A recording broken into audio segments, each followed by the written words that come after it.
strength training for young athletes and how to condition using the triphasic method for sprinters and jumpers. That's the subject matter for this video. Okay, the first question comes from Bradley Butcher, and he asks, how do I incorporate jumping and sprinting drills into my triphasic training? As I indicate in the video, I believe that will have greater transference into actual event performance.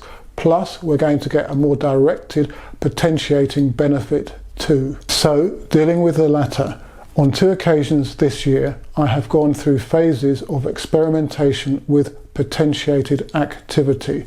So, for example, potentiating the long jump takeoff and potentiating sprint performance. Now, something else that I do, and referring more to triphasic methods, is to overload the eccentric portion of the takeoff. Now, we do that by placing a mat on the second to last step out from the board for the long jump, for example. Thus, the athlete needs to step down onto the takeoff from a greater height. This will overload eccentrically the muscles of the hip, ankle and knee to a greater extent than if the takeoff was made flat, i.e. normally.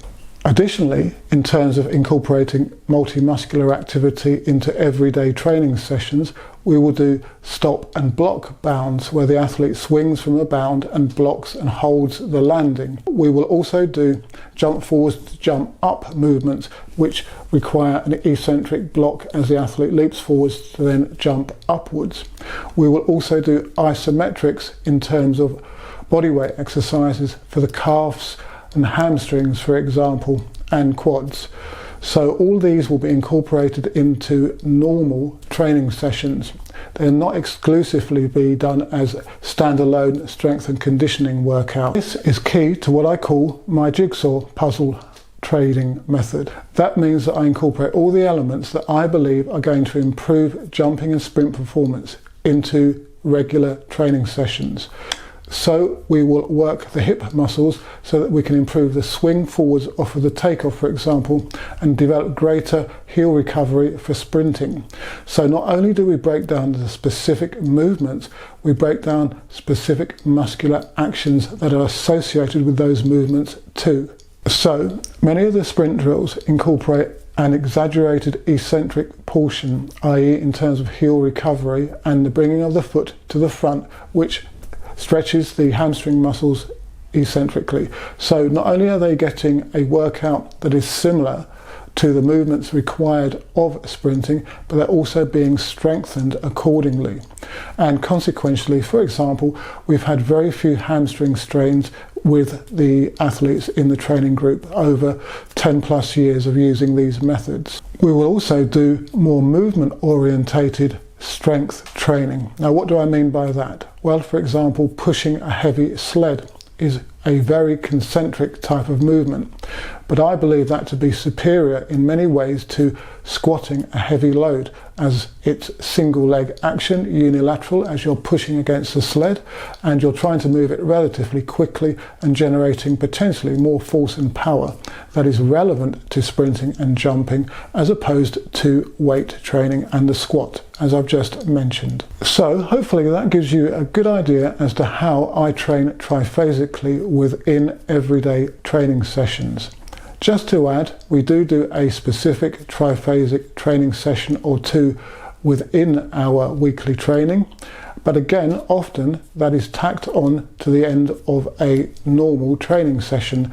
So the athletes may go and do a couple of weights exercises with plyometrics for the complex contrast methodology, but the weight training exercises will utilize different muscular actions. Isometric, eccentric in the main, as we're getting the majority of our concentric training from our everyday training. Okay, in brief, the second question that's come up is weight training and young athletes. Now, I've talked about how to get the performance boosting benefits of weight training. You need to lift a heavy weight safely and as quickly as possible. Now, I came across some research with young athletes which actually used that protocol and found that weights in excess of 82% of 1 repetition maximum, if I recall, improved both strength and jumping ability, and that was the recommended protocol. Now, that was particularly interesting as I say all along, that to get the benefits of weight training, you need to lift a heavy weight powerfully but safely. And this research corroborated my views with young athletes. However, I'd still not probably implement that loading with young athletes, as I don't believe their bodies will be robust enough to withstand the forces. Plus, you're going to get as great a benefit, if not a greater benefit, from plyometric activities, learning the specific techniques, obviously, of the events, and making sure that all of that optimally feeds into one another. You don't want to get a mismatch between your weight strength and your sprinting strength and your jumping strength, or I should say power. By integrating the training means into training sessions, therefore, you're more likely to get a direct transference. Hopefully the information provided in this video will help you understand more how to employ strength and conditioning means and integrate multiple muscular actions into your training. Over the next couple of weeks, I'll be looking at how to start autumn-winter training and how you should train specifically from day one, with of course some caveats. If you have any specific questions on the subject matter of this particular video, then do leave them in the section below or through my other social media. Please do subscribe to the channel and turn on the bell notification icon so that you'll know when I upload new content. And do give this video a like. And do please let me know what you think of the shorts that I'm regularly uploading on Mondays. Do consider becoming a channel member. I post exclusive video content for coach athlete members on a monthly basis. For example, the latest video deals with how to return from slight injuries such as grade 1 hamstring strains.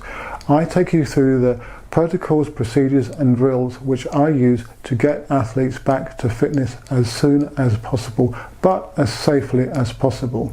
So do head over to the channel's homepage, click on the join button and go to the coach athlete tab to sign up to become a coach athlete member.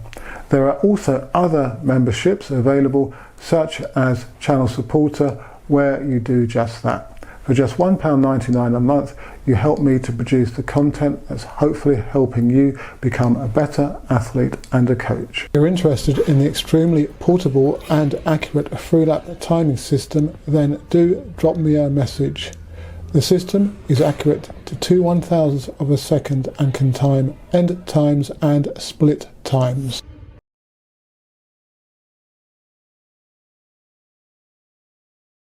Set. Drive, stay down, keep working.